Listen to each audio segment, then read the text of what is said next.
Okay, so I just want to preference this with saying that this is a lot harder than what I thought it was going to be. I got bit by a bunch of mosquitoes.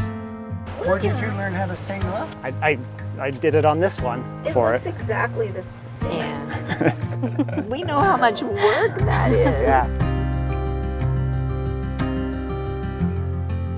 So my parents have just moved out of the house that they've lived at for over 25 years. And one of the things that they wanted to take with them when they left the house was this stained glass that was in the second story window. When they tried to take the stained glass out, they realized that it would cause more damage to the house to do so than just to leave it in. So reluctantly, my parents decided that they would sell the house with the stained glass inside.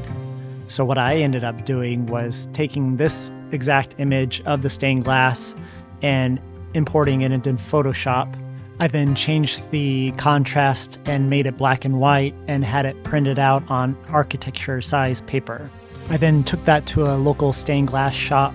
I then noticed that the quality of the image was not sharp enough to use it as a diagram or an outline.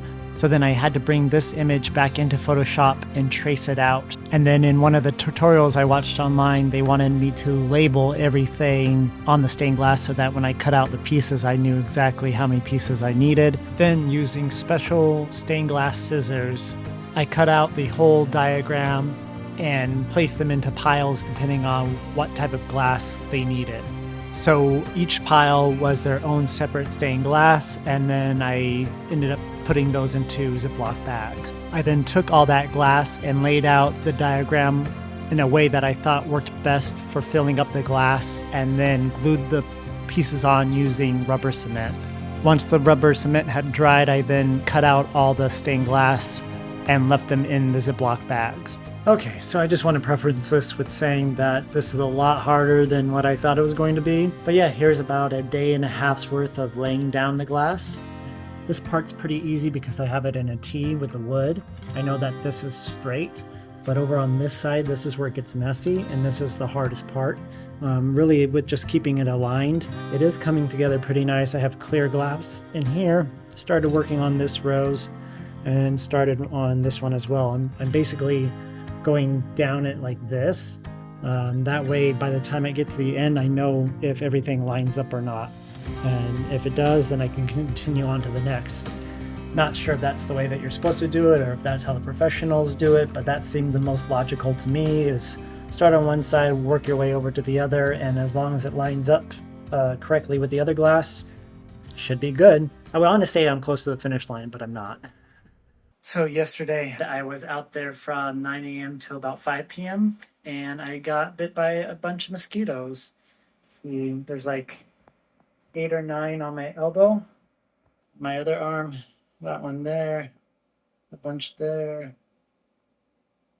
I had a bunch all around my arm. Worth it, but would have been so much nicer without mosquitoes. All right, Captain's log. So today's Saturday. I've been working on the stained glass for about a week, and here's the progress that I have so far. I am getting better at laying the lead down than I was when I had first started. Now that I'm getting more of the hang of it, it's turning out a lot better. Once this is done, I'll then solder it all, finish soldering the rest of it, we'll flip it again, and then I'll putty it, flip it one more time, finish the back of it, and then it should be done. Pretty cool. So today we're on my way to my parents to drop off the stained glass I've been working on.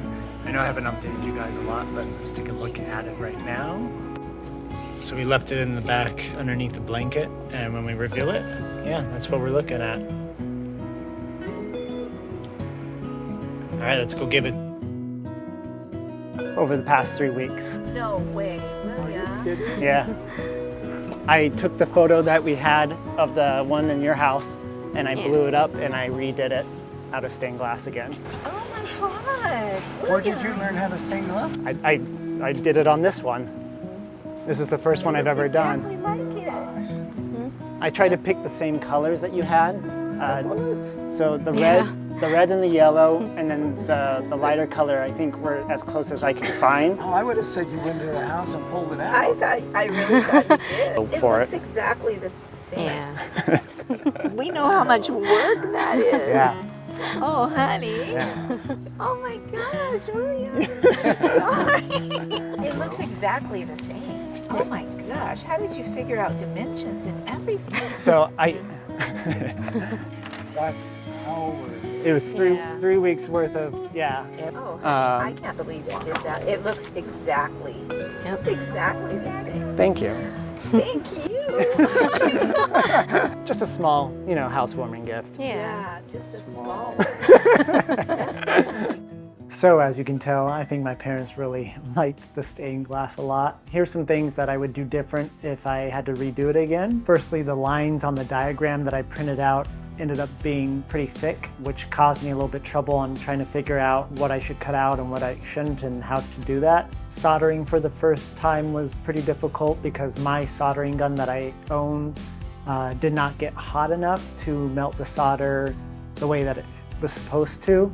When I went to go flip it around, the solder started breaking on me, which ended up breaking one of the pieces of glass that I had, and I had to scramble to go track down another piece that was really hard to get. The last thing that I wish that I had done was lay out all my glass cut pieces to see how they aligned with each other. I found later on that I could use the clear glass to kind of adjust any weird mishaps that I was getting throughout the flower, but all in all, it would have been nice to kind of see that ahead of time and to calculate those types of things. This project was 4 feet tall by 3 feet wide, which is a huge stained glass to start off with your first piece.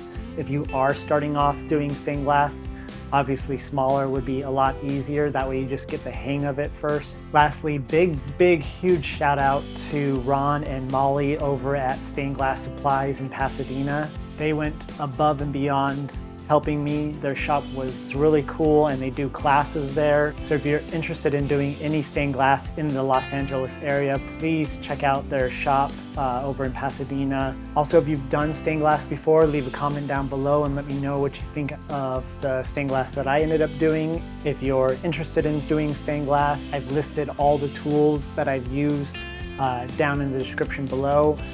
So you can purchase the same ones if you want to. Thank you so much for watching, and I'll see you on the next one. Bye.